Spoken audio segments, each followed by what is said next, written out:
नमस्कार दोस्तों, स्वागत है आपका पोस्ट ऑफिस इंफॉर्मेशन डेस्क में। तो मैं आपका अपना आरव।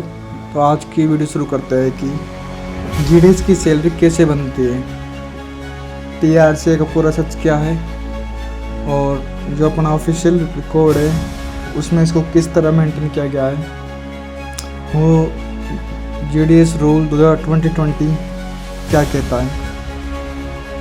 तो आज के हम वीडियो में इन सवालों के जवाब देखेंगे। आज मैं ऐसे सवाल का जवाब देने वाला हूँ जो लगभग हर जीडीएस पूछता है कि सर जीडीएस की सैलरी कैसे बनती है। बहुत से लोग कहते हैं कि जीडीएस की बेसिक सैलरी होती है, कुछ लोग कहते हैं कि 7th पे कमीशन लागू हुआ है, कुछ कहते हैं कि जीडीएस को पेमेटिक्स मिलती है। लेकिन सच क्या है? आज मैं किसी व्हाट्सएप फॉरवर्ड या यूट्यूब पर जो बताते हैं या फिर कोई वीडियो देख के नहीं बताऊंगा। मैं आपको बताऊंगा कि जो एक्चुअली जो सैलरी कैसे बनती है, जिसका जिक्र जीडीएस रूल इंगेजमेंट 2020 में भी किया गया है। तो हम केवल डिपार्टमेंट पोस्ट के ऑफिशियली रूल्स और ऑफिशियल डॉक्यूमेंट के आधार पर ही बात करेंगे। वीडियो को अंत तक बने रहे। तो करते शुरू कि जीडीएस की सैलरी नहीं होती। दोस्तों, जीडीएस को सैलरी नहीं मिलती। जी हाँ, आधिकारिक भाषा में जीडीएस को मिलने वाली राशि को टीआरसीए कहते हैं। जीडीएस को सैलरी नहीं मिलती, जीडीएस को मिलता है टीआरसीए, टाइम रिलेटेड कंटिन्यूटी अलाउंस। क्या बोलते हैं? टाइम रिलेटेड कंटिन्यूटी अलाउंस कहते हैं इसको। स्क्रीन पर आपको दिख रहा होगा कि जीडीएस की सैलरी के कुछ जो इंगेजमेंट है उसके जो कैप्चर है मैं आपको स्क्रीन पर दिखा देता हूँ, जिसमें लिखा है जीडीएस जो है अपना ग्रामीण डाक सेवक कंडक्ट रूल इंगेजमेंट 2020, जो है अपना OM नंबर है 17/13/2019 जीडीएस, दिनांक 14 फरवरी 2020 को इसमें सब लिखा हुआ है कि जीडीएस की सैलरी कैसे बनती है। अगर आपको ये PDF चाहिए या फिर जीडीएस रूल इंगेजमेंट 2020 का पूरा PDF चाहिए कि क्या क्या बदलाव हुए थे, तो कमेंट कीजिए, मैं आपको प्रोवाइड करवा दूँगा। अब देखते हैं कि टीआरसी क्या होता है। अगर जीडीएस को सैलरी नहीं मिलती तो टीआरसी होता क्या है। टीआरसी मैंने आपको बता दिया, टाइम रिलेटेड कंटिन्यूटी अलाउंस।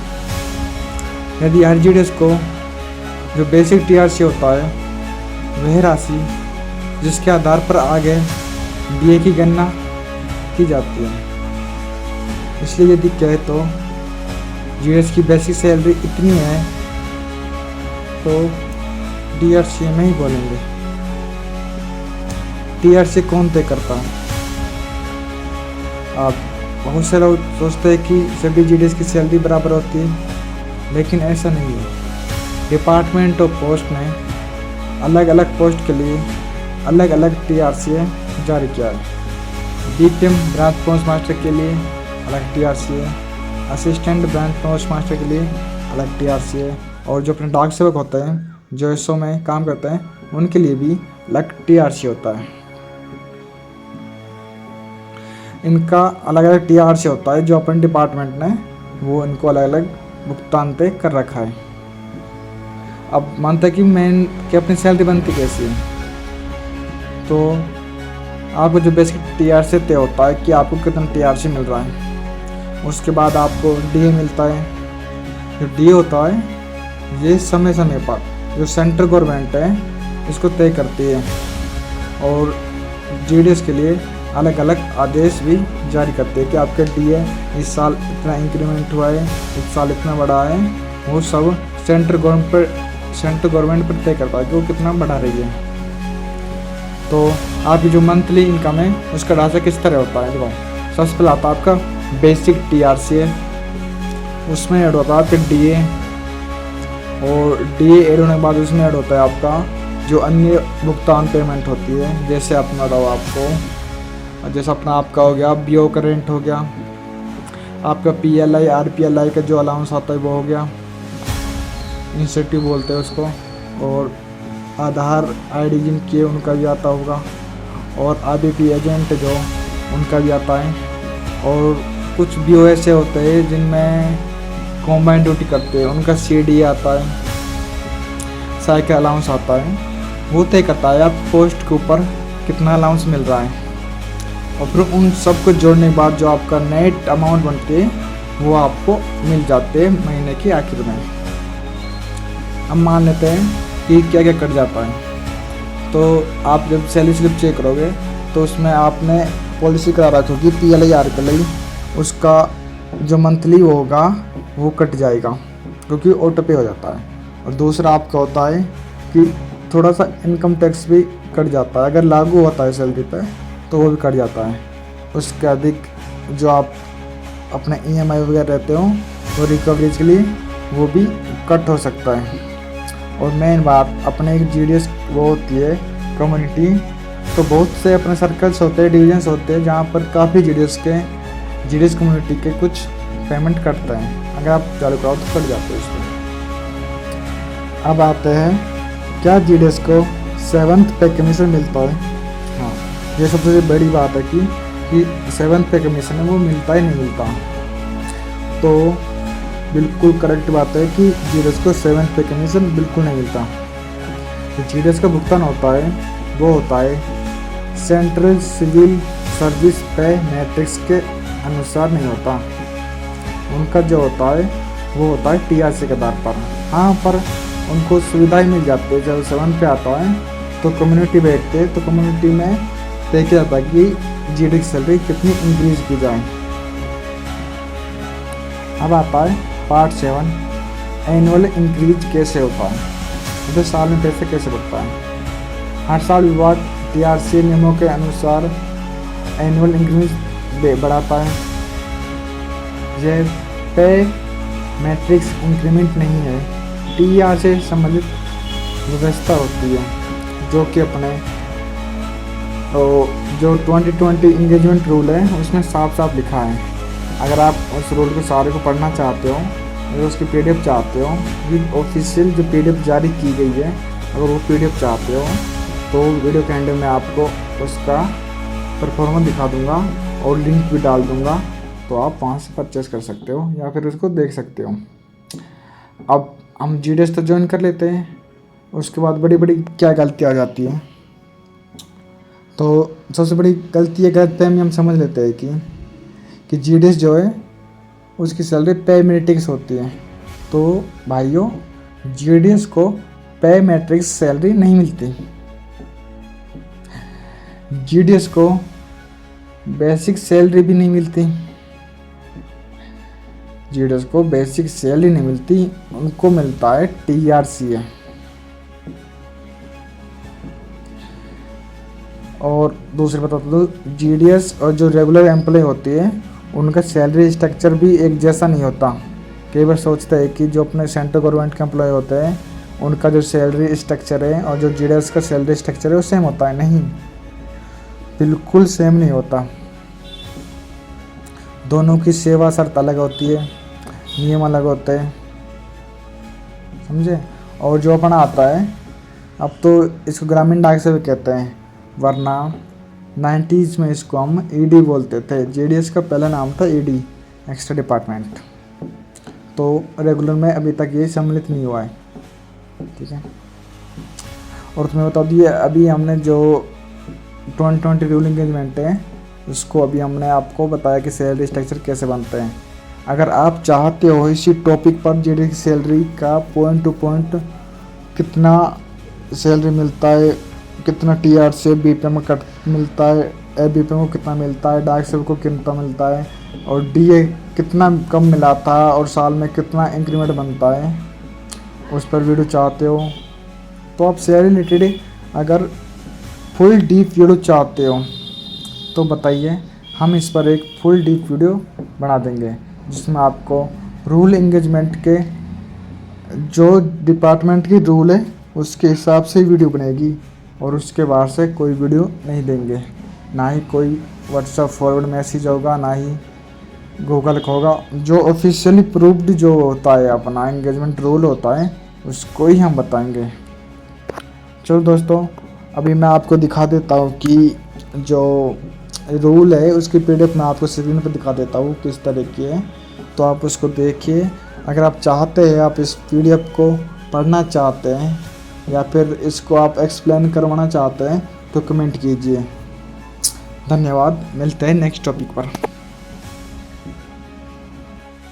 हाँ दोस्तों, तो स्क्रीन पर आ गए हम, तो मैं आपको दिखाता हूँ कि अपना जो होता है डिपार्टमेंट पोस्ट ग्रामीण डांस का कंडक्ट एंड इंगेजमेंट रूल 2020, वो आपको स्क्रीन पर दिखा दे रहा होगा, जो कि 4 फरवरी 2020 को जारी किया जाता है। तो न्यू दिल्ली भवन संसद मार्ग वहाँ से देखिए, मैं आपको दिखा रहा हूँ, उसमें मतलब आप देख करिए। तो इसमें जो पीडीएफ है इसमें आपको सारे दिखाई देंगे काफ़ी चीज़ें, क्या क्या रूल बनेंगे, कि आपका जो होगा लीव रिलेटेड क्या रूल होंगे, आपका ट्रांसफ़र रिलेटेड क्या क्या रूल होंगे, और जो अपना बनता है सैलरी रिलेटेड क्या क्या रूल बनेंगे अपने महीने। सैलरी के अलावा जो आपका होता है अलाउंस वगैरह वो कितना मिलेगा, कम मिलेगा, और आप रिटायरमेंट के से लेकर ज्वाइनिंग के साल होंगे, आप रिटायरमेंट कब होगी, जैसे इसमें लिखा है आपके सिविल सर्विस आपको, मतलब आपको जो पोस्ट ऑफिस की 65 ईयर तक आपको सर्विस मिल जाएगी, 65 ईयर में आपको सर्विस मिल जाएगी, तो वो होगा इसमें आपको। और कितना आपको मिलेगा, इलेक्स कितना मिलता है, क्या आपकी एज पे कितना छूट मिलता है, सर्विस में वेतन में वेतन डाक सेवक सारे तीनों किस्में दिखा रखी है। तो आपको देखो इस पर दिखाई दे रहा होगा कि आपके वेतन की सैलरी कितनी है। वेतन के होती है 12,000 होती है, 5 घंटे अब TR से 4 घंटे में आपको मिलता है 12,000। अगर वेतन TR से रिलेटेड काम करे 5 घंटे का तो उसको 14,500 मिल जाता है। और यदि कम भी देख लें 12,000 उसके बाद आ जाओ आपके सैलरी आगे आपका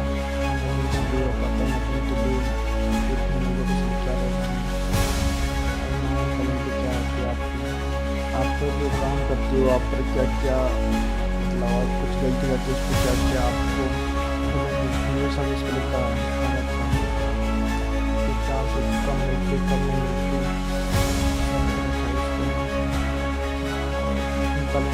अपनी सर्विस की जानकारी, क्योंकि आप अगर जानकारी होगी अगर आप तो काम करोगे उसके हिसाब से, तो आपको नहीं होगा। आपको भी तो परेशान करते हैं डिपार्टमेंट वाले, तो आपको अपने ही रूल्स की जानकारी होगी, तो आप उनसे तो बात कह सकते हो, रूल्स के बारे में बोलोगे तो वो भी समझ जाएंगे।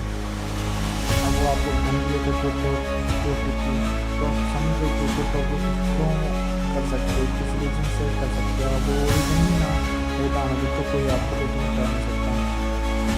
तो इसमें आप अपील का जो ऑप्शन आता है, सिर्फ उसको क्या करते हो, आप अपील भी कर सकते हो, परमिशन टू अपील का ये जो ऑप्शन है। बाकी मैं बताऊँ आपको जो रूल बनाए वो लोग 2020 के हिसाब से चल रहा है, तो मैं आपको बता दूँ, अगर आप चाहते हो इस पूरी पीडीएफ को मैं अगर एक्सप्लेन करूँ अच्छे से, लाइन बाय लाइन एक्सप्लेन करूँ, विद एग्जाम्पल एक्सप्लेन करूँ, तो आप कमेंट कीजिए। आप अगर अच्छे कमेंट आते हैं वीडियो पर तो मैं इससे रिलेटेड सारी जो आपके क्वेश्चन है वो सभी